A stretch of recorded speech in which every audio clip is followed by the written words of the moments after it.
Good afternoon, everyone. Bonjour à tous. Thank you for joining us. Merci d'être parmi nous aujourd'hui. My name is Kina Leclerc and I will be your moderator. Je m'appelle Kina Leclerc et je serai l'animatrice de ce point de presse. Before we begin, I'd like to go over a few items. A reminder to place your phone on mute until I invite you to speak or to ask your question. And please do not place the call on hold. Available for questions from the media, we have, disponible pour répondre aux questions des médias, nous accueillons in Council Chambers, Mayor, le Maire, Jim Watson, Steve Canalacos, City Manager, Directeur Municipal, la Docteure Vera Etches, Chief Medical Officer of Health, Médecin-Chef en Santé Publique, and Anthony DiMonte, General Manager of Emergency and Protective Services, Directeur Général des Services de Protection et d'Urgence.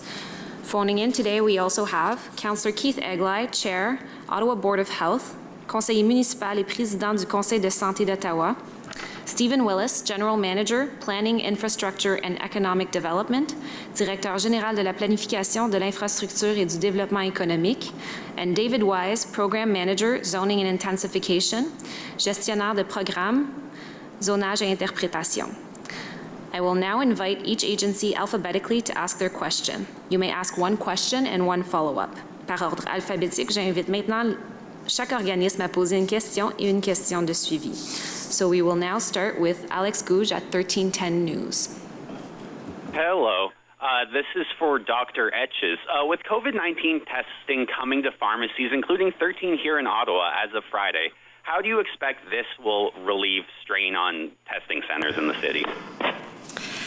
Well, I welcome the news. I need to know more about the details, but my understanding is that the pharmacies will be able to take the pressure off the existing assessment centers by enabling people who don't have symptoms to go for testing. So that allows us to prioritize people who have symptoms and people who need to be tested by public health referral. So this is welcome news. I think we all also understand it won't work if we just add to the lab burden, but my understanding is that the pharmacists have a solution for that as well, and so this is good news. And is there any concerns over putting people at risk who rely on pharmacies for essentials? Again, I'm not sure how this will operate, what the plans are for the pharmacies in terms of the layout, but they should be practicing infection prevention and control, methods to separate people, to keep distance. People should be wearing masks as usual in public spaces. So my understanding is they're going to focus on people without symptoms, so the risk to the general public would be lower. Thank you so much. Est-ce que c'est possible d'avoir ces réponses-là en français, s'il vous plaît? Je suis heureuse. Well, I'm happy that the pharmacies will be able to help and alleviate the pressure for the testing centers. If pharmacies can provide service to people without any symptoms, it will increase the testing center capacity for people with symptoms and people or children referred by Ottawa Public Health. That is very important and it's good news. Moving on, we will go to CBC Ottawa. Is it Joanne or Kate? Hi, it's Joanne. How are you? Good, you? Good. Dr. Etches, you were saying that we are close to a code red, or the red label for the COVID situation in Ottawa. Can you talk a little bit more about what that might mean? Does that mean we go back into lockdown? What does it mean that we're close to a red, and what are the consequences of that? So my goal overall, what I'd like to see with us responding to the pandemic is that we minimize the harm to society and that we minimize hospitalizations and deaths. And so we're not in red yet because we're not seeing the hospitalizations go up. Unfortunately, we have seen some more deaths with COVID entering into long-term care homes, so that is concerning. But on the society, disruption, we're seeing it. We're seeing it with parents who need their children to be in school, but with COVID getting into the schools, having to go home and self-isolate. So the level of COVID right now in our community is too high. I think we can turn it around. We've done it before. We have lots more evidence that what works is something we can do. We can do the physical distancing. We can wear masks when we are indoors. We can keep our hands clean and limit our contacts, especially stay home when we're sick. You know, I think that we just, along with the goals of maintaining schools open and economic activity, I am not looking to try to shut everything down when we turn red. I'm looking to limit our contacts with others. So really the next step would be going back more to like your households, your households plus essential contacts. And so this is what we all need to take seriously right now is, if we can stay home when we're sick, that makes a difference. It's really important for keeping everything else open. Thanks, Dr. Etches, for clarifying that. And my follow-up, it's a bit of a personal question, so I apologize in advance if it's a little bit sensitive, but we saw the upsetting news with Dr. Bonnie Henry in BC. She's had death threats and other threatening communications from people who are upset about the measures, and I'm wondering if anything similar has happened to you. I've had some pretty ugly emails, but I can handle that. In terms of they haven't been death threats, and I haven't been watching everything that's happening on Twitter because I think there are some things that have had to be blocked. So my team is making sure that that doesn't come through. Okay, thank you very much. En français, s'il vous plaît.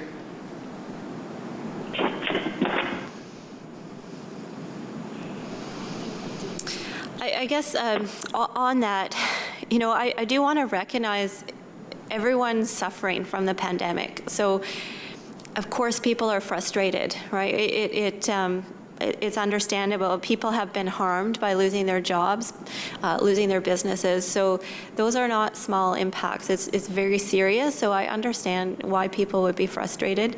I don't think things haven't reached a situation where I think that I'm in danger. Thank you very much. Thank you. Moving on, we will go to Josh Pringle at CTV Ottawa. Thank you very much. Just following up on that question, public health officials, especially female officials across the U.S. and Canada, are becoming targets with personal threats leveled against them, hate mail sent to their homes and offices, and many now have police protections. Dr. Etches, why do you think public health experts are being targeted? And I know you said there hasn't been any threats, but do you worry at all about the safety of your family during this because of what you're seeing across the country and across North America? I'm not worried. I know that this is a stressful time and people are angry, and I appreciate that. They're looking for someone, to blame or to express that anger, and I think it's important to hear from people who are negatively impacted. I take in that information and I think about how we can better support people with our social services, with economic recovery. I'm focused on trying to make sure we manage through this pandemic so people can get back on their feet. What I see in Ottawa is the vast majority of people are supporting each other, and that's what I want to focus on. People are really caring for one another, supporting each other, and that's how we'll get through this. Thank you. My follow-up question is for Mayor Watson. Toronto Mayor John Tory said today that he expects the major fall and winter events in Toronto, including New Year's Eve celebrations, will be canceled. Has the City of Ottawa given any thought to canceling events up until the end of the year, or are we at that point yet? We're not at that point yet, Josh. We did cancel the Mayor's Halloween party, which would take place here at City Hall, and we just didn't have the capacity to properly socially distance ourselves because it attracts 5,000 to 6,000 people, and even though City Hall is quite large, it wouldn't be safe in our opinion. We have to make decisions on other events. There's the big Christmas party that we have every year, either at Lansdowne or here at City Hall for families. But those decisions haven't been taken. But obviously, I think it's a fair a fair assumption that if we continue to be going in the wrong direction, then a lot of those kinds of events will just have to be canceled and postponed to the following year. Thank you. Thank you very much. Moving on, we will go to Craig Lord at Global Ottawa. Thanks very much. First for Anthony DeMonte, if I can. We heard earlier this week that bylaw is going to start actually handing out tickets and fines for anyone violating the temporary mask bylaw. Have bylaw officers had to do that yet this week? This week we've intervened several times. Last night, yesterday rather, for the whole day, 31 different interventions. We've given out warnings. There's several of those interventions yesterday that are currently being investigated that they may eventually turn into to more than warnings, but the charges. So that's currently underway. Great. And just as a quick follow-up to that, Anthony, what exactly separates whether someone is given a warning, or are there any instances where they are given an immediate fine for their behavior under the mask bylaw? Yeah, as you know, these are all judicial processes that can end up in front of a judge, so we have to ensure if we have to give out a charge that we have the proper evidence. And I'll give you a hypothetical situation. You know, we get called to a gas station that some client walked in without a mask, and they left. By the time the bylaw officer gets there, the client's not there anymore, and there's a 17-year-old behind the cash register. We're certainly not going to charge that individual. So we may do a bit more, digging to see, but on something like that, not necessarily. And then there's other situations that are blatant and clear that we observe, and we've had issues unfortunately in bars where bartenders aren't wearing masks and serving, etc. So we have to just prepare the burden of proof so the Crown can have the appropriate information to lay the charges. Thank you very much. Thanks very much. Nous allons maintenant passer à Julien. And I move on to Julien Paquette from Le Droit newspaper.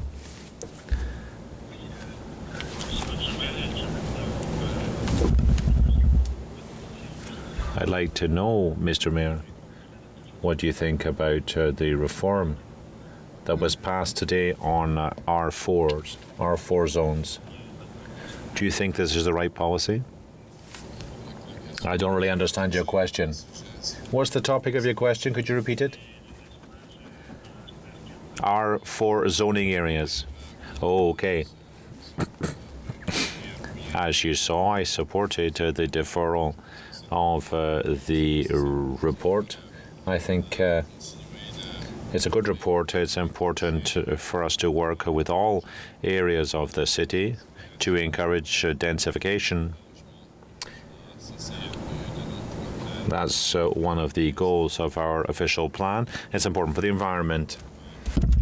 And it's also important to reduce city spending.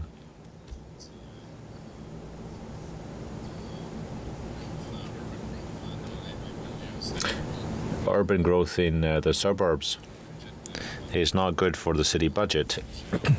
It costs more because we have to provide more services, libraries, fire services, etc. It's important for us to convince people living across the city to accept more densification across the city. It's good for the economy, it's good for the environment as well. There's only one councillor who voted against this report, but I think the majority of people agree with us. Thank you. Okay, that's fine.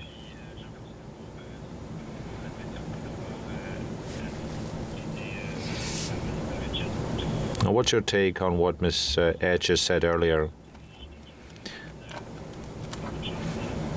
That we're looking at moving up to the red area, the red alert. How do you think things have been going over the past few weeks? What's your take on it? That's a question for me or for Dr. Etches? For you, Mr. Watson. Well, yes. It's a real concern for me and for all staff and councillors as well. It's a very serious situation. We're seeing the same situation happening across the river in Gatineau as well. But it's yet another reason for us to continue to ask people to pitch in, to wear masks, to exercise proper hand hygiene, to practice social distancing as well.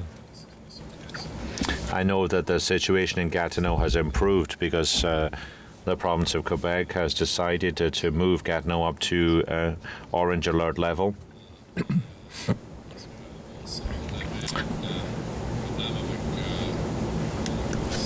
Because there was an issue with Ottawa's capacity.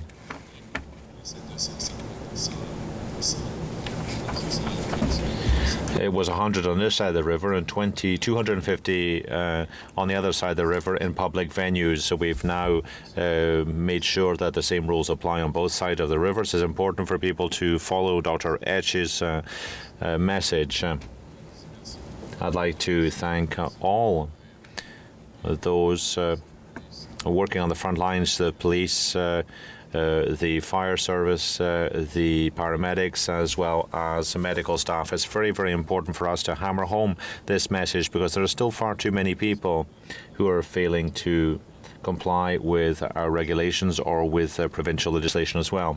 Thank you very much. Thank you very much. To John Willing at the Ottawa Citizen. Thanks, Kina. The question's for Dr. Etches. Doctor, I wonder what your comfort level is right now with indoor recreational programming, especially getting into the colder months. And I'm specifically thinking about, for example, minor hockey, recreational indoor hockey. I think we need to take a look at the trajectory of our curve. If we can flatten it again, that will reassure us that we can continue with some of the activities that do bring us into closer contact with each other, like hockey. Certainly, it's always most important if people are showing signs of illness to stay home and not participate in those activities. So I think we'll have to keep an eye on the curve and see where it goes. Thank you, Doctor. Just a follow-up, you mentioned during the council meeting that officials were looking into a scientific review of symptoms. This was in the discussion councillors were having over the sniffles. And I'm wondering if you could expand a little further about what that review entails, if it's a local review or if it's more of a macro review by the province or the federal government. The request I made was to the provincial level. They have a scientific committee, and Public Health Ontario is usually part of reviewing the evidence and the data that we have and the literature to come up with recommendations around response to the pandemic. So my understanding is that this is a provincial question. I think I just saw a reference to even the Minister of Education himself has asked for that to be investigated. Clearly, it will make a difference if there's enough information to change the screening tool. I'm cautious. I cannot see going there myself at this point, based on our experience that people do have tests that turn positive for COVID, even with mild symptoms like a headache or a runny nose. But we'll definitely open to change based on emerging evidence. Thanks, Doctor. Thank you. We will now go to Aidan Helmer at Ottawa Sun. Hi there. Thank you very much for this. My question is for Dr. Etches. Just wondering, the experts had sort of advised, and it was sort of known that the reopening of schools would lead to an increase in the number of infections. I'm just wondering, is the current increase, the current numbers that you're seeing within what Ottawa Public Health had expected? Is that on the high end or low end of what the models had shown? Thank you. It's actually early days to understand whether the opening of schools is contributing to a rise of infection in the community. Because what we're seeing so far in schools is the introduction of COVID into the classroom from people who've been exposed in the community. So they've been picking up the virus in their homes, in social settings, in the community. So we don't yet have information that tells us how much the schools being open is leading to transmission within the school environment. At this point, we have a handful of outbreaks where there are cases linked to each other in the schools. But really, this is about what's already been there in the community and now is entering schools. And so it goes back to what we see depends on the actions of all of us. So we knew we would see infection in schools because we were in August seeing young people at school age test positive every day. We may be detecting more of what was out there. But there are some signs that overall the level is increasing in the community. And so we know what to do about it. We have the tools to decrease our contacts, to use a mask indoors. These actually will make a difference. They're what worked before, and we just need people to use them now. Okay, and thank you for that. And just by way of a follow-up, the models were showing back in March, I guess sort of the worst case scenario of as many as 4,000 new infections a day would be possible at sort of the peak of this disease. Is that still a possibility, or has that shifted? I know that if we don't have precautions in place, this virus spreads very easily. We see that, some of the examples we've shared, where people are indoors without a mask and there's no physical distancing, it can easily affect everyone in that setting, whether it's a household or a workplace, a childcare center. It spreads very easily, partly because people don't always know they have symptoms or they're mild symptoms, or people can be infectious before they develop symptoms. I don't think we'll get into the higher numbers projected because we know a lot more now, and we are practicing and using the behaviors like distancing that are making a difference and can continue to make a difference. Thank you. Thank you very much. Nous allons maintenant passer à Jérôme Bergeron from Radio-Canada. It's Jérémy Bergeron today. It's a very popular name. I'm very popular. I do different jobs every day. My question is for Ms. Etches here. You're thinking about moving Ottawa to the red zone. If we do get to a red alert, will there be supplementary steps that will need to be taken, closing down stores? What does Code Red for Ottawa really mean? Well, thank you for the question. For me, really, it's a priority to keep schools open, to give people the opportunity to work.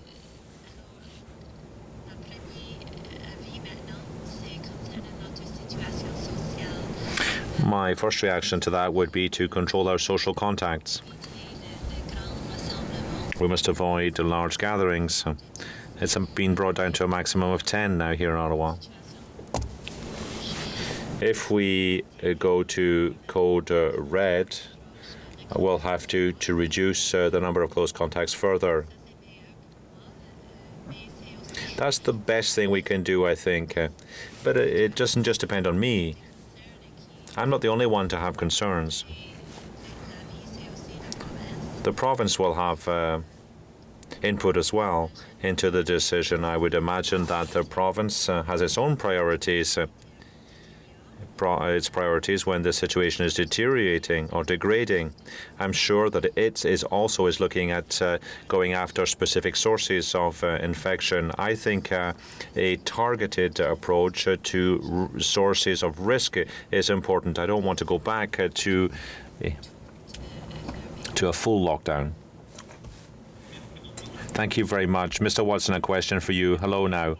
My question is the following. On wait times, Ottawa residents are waiting hours on end to get tests. What's your reaction to that? And what can the city do to deal with that? You said you intend to open new centres, you want things to change, but what else can you do? answer. As I said at the council this morning, everyone's frustrated. The public's frustrated. But we're seeing positive changes. We saw them last week, in fact. And there will be new positive changes over the coming weeks as well. For example, we've announced that we would extend the opening hours at the Brewer Centre by 4 hours a day. We're doubling the number of tests being done at Moody Drive and Heron Road. We found a solution for residents in the east of City. We're going to be opening a centre at the Reeffield Recreation Centre. But it's also important to develop a solution for downtown, a convenient solution for those residents who don't have cars. So the city's not leading this discussion. The 4 hospitals are working with Public Health Ottawa on this, but I've talked to the 4 hospital presidents recently, the 4 hospital CEOs about a week ago now, in fact, and I reiterated my concerns to them at that point. We're pretty lucky, really, that the weather is still good this week. But October, November could see snow.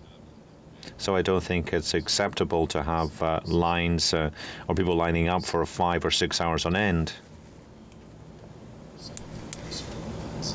out in the elements, out in the weather, in the snow, in the ice and the rain. Thank you very much, Mr. Watson. You're welcome. Thank you very much. We'll go to Sue Sherry. I hate those words, lastly, you know that. My apologies. Dr. Etches, rightly or wrongly, people look to you and rely to you to keep us safe, and I can't help but feel that, you know, you've done a great job. I know I'm editorializing, but I'm wondering how you felt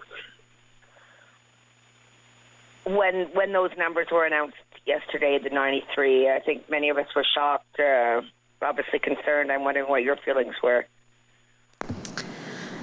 I'm just concerned about what it means for the community. You know, the parents that need their children in school, the families that have residents in long-term care. You know, I don't. People have gone through a lot, and you know, we don't want to have to go back to, you know, really severe restrictions. We want to be able to continue with as much economic activity as possible. You know, I think we can do it. I do know that the measures work if people wear a mask indoors and stay 2 meters apart and stay home when you're sick. So I just need to encourage everyone to stay the course, that this is with us and those measures work. And right now, we're not quite doing it enough. So it's causing harm by getting into schools and long-term care. So we need to go back to those basics and keep caring for one another. And Mayor Watson, as the person ultimately responsible for the COVID plan, I'm sure I feel I know you well enough to know it distresses you to hear that Dr. Etches is getting these sort of hate emails. Are you also on the receiving end of some of that? I have been, but I think, you know, the ones that are attacking Dr. Etches and her professional advice are completely unwarranted. You know, I get you know, lots of tweets and emails and so on, you know, attacking me for policy or, you know, something I've said or done. But, you know, obviously that kind of behavior can't be tolerated. We can't have this situation where our medical officers of health, who we, you know, rely on to guide us through these challenging times, feel for their public safety. And I think it's, you know, another example of sort of... Fear or feel? Sorry? Did you say you fear for the public safety? I didn't hear the word. No, I said I feel the people who are engaged in this kind of personal attack on the credibility of medical professionals, whether it's Dr. Etches or the medical officer of health in BC, are the typical cowards because they, once again do things from behind a computer screen or anonymously send out letters. And, these are people who we should be lauding and thanking and not threatening. Thank you. Thanks a lot. Thank you very much. C'est tout le temps que nous disposons. That's all the time we have for today. We have today. Thank you for your time. Merci pour votre temps. Bonne journée.